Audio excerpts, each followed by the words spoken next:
Hey, what's going on, everybody? Welcome to another episode of the Film Mechanics Screenwriting Podcast with me, myself, Derry Titan.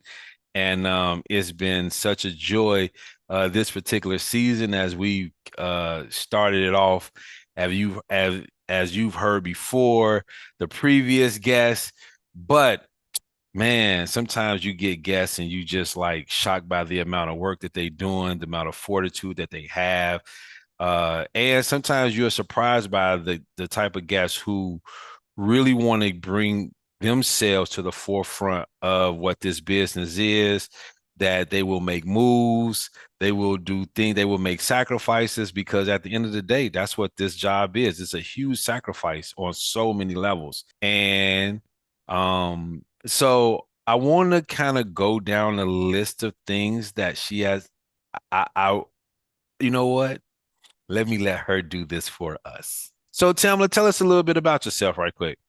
Sure. So I am a multi-hyphenated artist, like most of us are. I am a screenwriter, actor, director, and producer. I will say that I started when I left corporate. I was someone that was really focused on acting. And it was great, but then at a certain point, I wanted to tell my own stories. I think I was inspired by Issa Rae. It's like, oh, she can like have her web series and then go to having like the hottest show on HBO. Let me try. And so I did. And that led me to create my series, Bubbly Brown Sugar, which led me to being someone that has sold films to major networks like Paramount. So I'm really excited. Okay. So, I mean, we could talk about you selling, as you so assuredly stated that, I sold my movie. But I think that's what this is. I think that's what this particular season is all about. Like, what does it take to be able to sell a a movie to a studio like Paramount? I do want to say that I believe everyone's journey is different.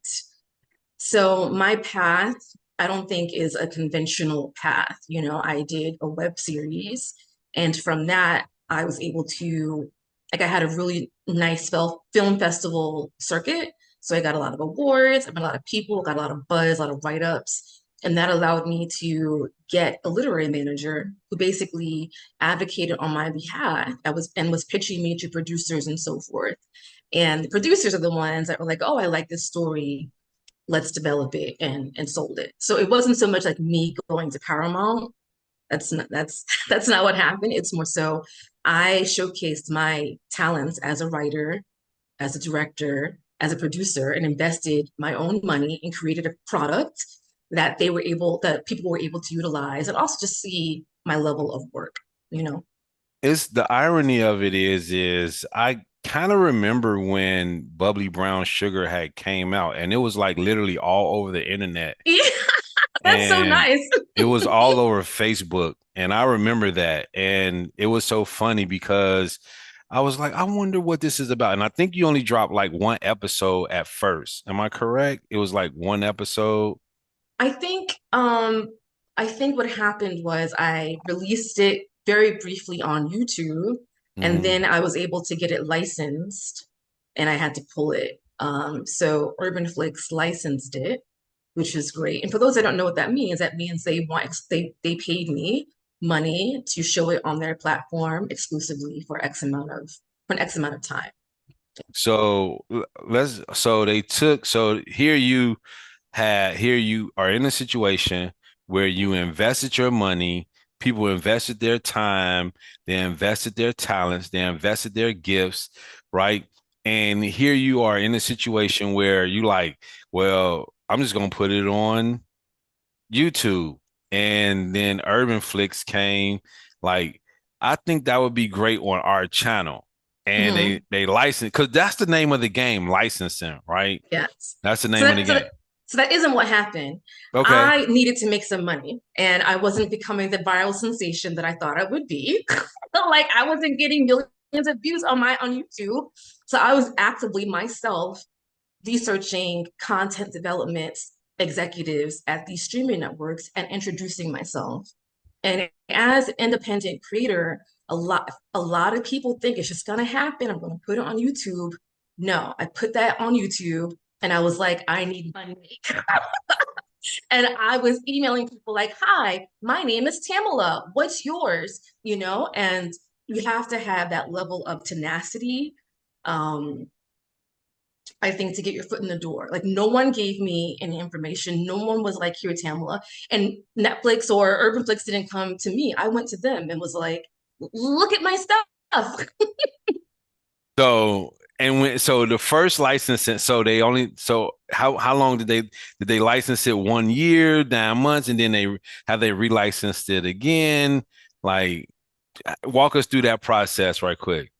So I won't give the details too much of our deal, but I was with them for a while. They gave me a really nice check for my first time ever creating content. So I did what was it, a crowdfunding campaign, and we only raised like $11,000 after Indiegogo takes their cut. But I was able to like get more than that and then some from this deal, and I was able to pay myself. And then they did not renew, which was fine. Yeah, and then I shot season two and somebody else produced season two. So I really think that for me, when God gives you, the inspiration to do something and you're like, I don't have any money, I don't have this, you're making excuses. I feel like if you move, everything will be provided. So I moved and made it happen and everything came back. Like, yeah. And it's so funny whenever I listen to my podcast, I always say I love that, right? That's one of my phrases, but I really do love your process because uh one of the things in this industry is you will all like everyone journey is completely different, like Mhm. literally is snowflakes Yeah. material, right? And that's the one thing that I can safely say because watching you grow, which this was back in 2000 and what, 17? Yeah. Yeah.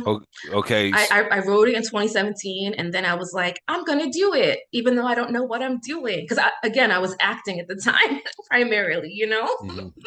And when you so as you're experiencing on set, right? And I know that feeling. You're looking at camera, sound, lights, and actors, and you're saying, I can do that. Hmm. When you look at the job of a director and you're saying to yourself, like, I could just bring some people together. I could do that. Right. So as you're analyzing this in your head and you start to sit down, how did you learn how to write the screenplay? Or how Mm. did you learn how to write the episodes? So writing has always been my first love. So when I was a little girl, I used to write my own episodes to A Different World and The Cosby Show. And that continued, through high school where I was writing. It was just something I was really passionate about and also I think kind of naturally gifted at. But when it came time I actually have a story if I can just quickly share. In my junior year of high school, my favorite English teacher came to me with a junior application to NYU for their screenwriting program because I was that girl that was like, here, let's act out my scenes in my script. Everyone's like, whatever, Tamala. And I'm like, ah. So this teacher knew that I liked writing. And for some reason, at the tender age of 16, I was like, I can't afford to go to NYU. I can't, I had all these like things like, oh, I can't get a degree in screenwriting. And I just didn't pursue it. I got like a business degree, got my MBA. I just got sucked into that, like, and then of course when you graduate, you're like, what the hell is happening? This is awful. I don't want to be sitting here in this cubicle looking at these people in this wall.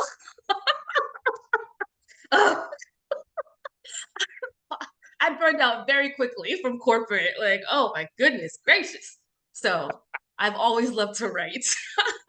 Oh my God. So so now here you are. So let's go back. So here you are writing a script for the first time, right? And did you write it in Word or Final Draft? Like, how did you write it? I want to know this. I wrote it, I believe, in like the free software Celtics, I believe at the time. And I wrote it in 11 days. And the only reason why it took me 11 days is because I had to work. But for me, I guess, what you call an intuitive writer. So like it's like inspired. So I see the idea and it's like downloads through me. And so I already like the story wasn't like my idea. I'm just the channel that, brings it to paper. So I just wrote it really quickly and I just loved it. And then God wouldn't let me just sit on it. God was like, you're gonna get what you need. And for me, like when God is like, okay, or my soul, it doesn't like let up until I move. It becomes very uncomfortable very quickly.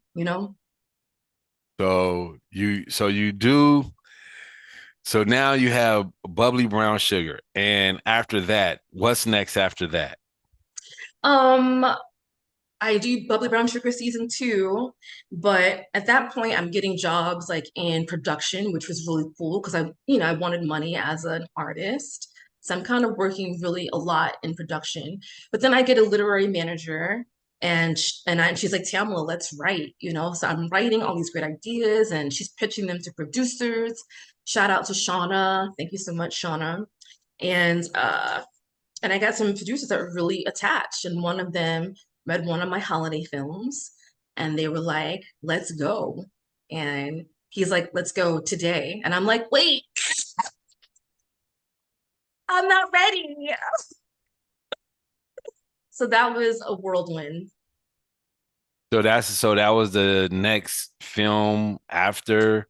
That's the Bubbly Brown Sugar is a series, but the Mhm. film after that is the Christmas film, is a holiday film. Yeah, but I did like short films, with like other people. Like I have Torn that is still on the film festival circuit. I did a few others, but this is my first one that I actually had a producer attached that invested, hundreds of thousands of dollars. It Right, wasn't like me and my friends, like, let's make it happen. right. So you get hired to write, right? Hmm. And in the process of getting hired to write, because in this industry, that's where the gold is, right? Hmm. Is being a work for hire or an assignment writer, or anything like that. That's where the real money is, honestly. Hmm. Because a lot of times we could talk about writing our spec scripts, and everybody should have one, right? You should all have spec series or spec pilots or whatever, spec movies, but they are so hard to sell sometimes, right? They're like really hard to sell because a lot of producers, when they bring you in, they want to hear your ideas, but they also want you to be able to write their ideas if they really are interested in you as a person. So I do want to clarify. I wasn't hired to write. I had my script. We pitched my script and my deck and all that stuff, and they said, "Okay, we'll produce the script." So I wasn't so much a writer for hire. Um, like, Mm. like he had my spec script So, basically. oh, Hmm. okay. So Hmm. you actually sold a spec script. Hmm. Yeah. Oh, wow. Oh, Mhm. Yeah. and here I go. I love that. I love that. I love that because a lot of times, like when I first came in, I produced my first film, my first few films by myself. And by me producing my own films, it led me to getting hired by other producers Mm. to do work, to Hmm. write for them. And as I started to write more for other people, I started to not like that because I felt like it was taking me away from me and my Hmm. own creative journey. But then I started to understand, like, okay, what does it take to be a writer in this industry that's consistently working? Hmm. Yeah. And What's I guess I'm not there yet. I guess I'm kind of where you were in Mhm. the sense of like, I don't, I can hear someone's idea, but I like to do my own thing. It's very intuitive. It's very spiritual for me writing. It's very almost holy. It's like me, God working through me. So I feel like when I'm not writing my own ideas, it's very much a mind thing. And writing for me is not a mind thing. It's a heart thing. You may not believe this, but the credence and the credibility to your story is like you're living a story that a lot of young writers, they haven't Hmm. had the opportunity to see these things for themselves. And so my next question is, do you have an agent? or a manager or an agent and a manager, or agent and a lawyer? Like, how does your team, what does your team consist of? Have a manager who is also a lawyer. So she kind of can look at my meds from a legal point of view as well. No agent. So at this present moment, like your lawyer slash manager is pushing everything the way that and is are they guiding your career, or are you spearheading your career? I think she functions more like an agent in that sense, meaning she's out there trying to get deals and pitch me. Whereas not so much, I guess, like not like guiding me, oh, like, oh, Tamala, you should write this, so to speak. So Mhm. she functions more like, I'm like, hey, I have this idea. Um, do you think, so and so would like it? And then she'll facilitate that process of getting, people excited about a project. Do she read your work? Yeah, she better. I would hope so. Have me out there looking crazy. Like, what is this? Like, you can Right, do right, this, right. Yeah, Do she critique your work, like strengthen your work, give you notes on your work? yeah, yeah, yeah, yeah. Mhm. So how do you feel about notes? Like, whenever you're in a situation like you're writing, are notes helpful to you, or can sometimes notes can like detract you from being, your best creative self? I think on the opposite end because I've done a few of those things where you write and get coverage, and then sometimes the coverage is very minimal, but when it's kind of like, they just don't see your vision. I'm kind of like, you just don't see my vision. So next, I don't know. I don't know. Like, if anybody has ever read Fountainhead, it talks about like how art, is art. You know, it's your vision, it's your art. So for someone to be like, oh, Tamala, but of course, technically, you have to have things in place, like an arc and development. I get that. But I also don't really invest all of my like energy in what other people say about my art. Like if it doesn't hit, I'll write another one. Yeah. So Mhm. you have you ever taken screenwriting classes before? No, but I'm an actor, so I read stories all the time. I read plays all the time. So that's like my studying, my training. So, all right. So when you sit down and you're writing, right? Do you structure your stories? Of course, of course. I gotta ask, right? Because a lot of times most people don't structure. Like a lot of people don't structure. Actually, there are a lot of writers that don't know what structure is. Right, right. Right? They know what the three act structure is, but they Mhm. don't know how to like fulfill the parameters through each act. Just in terms of how acts are developed, how they're broken, how scenes are broken, like how characters are, just those things. So what's your writing process looks like? What does that look like? So I'll be like driving around and I'll be listening to a song and maybe I'll get an idea. And then if I really like it, I will go home and start doodling in a notebook. I have to write by hand. So I'll doodle a notebook like some like the beginning, the middle, the end. Sometimes I imagine like how do I want this to end if I see the beginning? And if I can see the end, then I can start writing a treatment to get me from the beginning to the end. And I write all that by hand. And then once I have like a treatment or an outline, I really like I have like my scenes and everything written down and what happens, then I can start writing the script. Yeah, I have to have like it all. Like I have to see it. Oh yeah, that's a great process. Because Mhm. when I teach screenwriting, I always get I try to get writers to understand like if you start at the end, it'll make your Mhm. story so much easier, Yeah, yeah, right? yeah. Because you at least you'll know where you can begin and you know where you're Right, trying to get to. Now, right, right, it don't have to be the end that you right. write down. It could clearly be whatever end you want it to be. But give yourself a location. And I always give the example. If I came and got in the car with you, your first question is going to be, Where we going? where are we going, baby? Yes, yes, Where are we yes. going? That's the first question all the time. Where are we going? So Right. therefore, always ask your story, or your story is always going to ask you where are we going? Absolutely, You know? absolutely. And if I So don't have that, it's really hard for me to begin anything else. Like I need to know how I want it to end, or at least like a vague idea. Not even a vague, I have to have an idea of how I want it to end. Yeah. so okay, so you go from Bubbly Brown Sugar, right? hmm And you go to, what's the name of the holiday film? It's called Blended Christmas, and it's coming out this holiday. Where you know where it's gonna land? You know where it's landing? Oh, it's going to be on BET and Paramount Plus. Yes, yes, Oh, yes, yes. okay. So blending, so you go from Bubbly Brown Sugar, short films in the middle, hmm to writing a holiday film, pitching it, getting it hmm picked up, getting it paid, getting paid for it.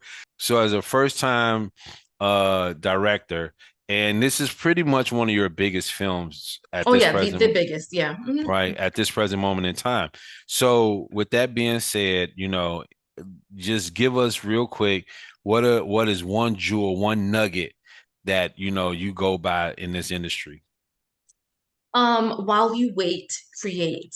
As you mentioned before, you kind of touched on it that a lot of times artists will have an idea and they don't do anything about it because they may make excuses like, oh, I don't have a team, I don't have any money, I don't have this, da, da, da, da.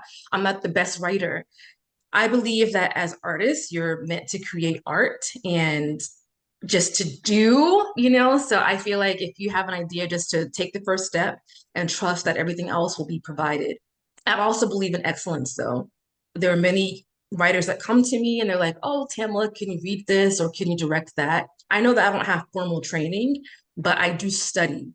So make sure that you do at least learn your craft and try to understand what it takes to create a story that has a beginning, a middle, and an end. Um, but also just take the first step. That's the most important thing. Take the first step. Take things from like the ethers and put it into form. That is your job as a creator.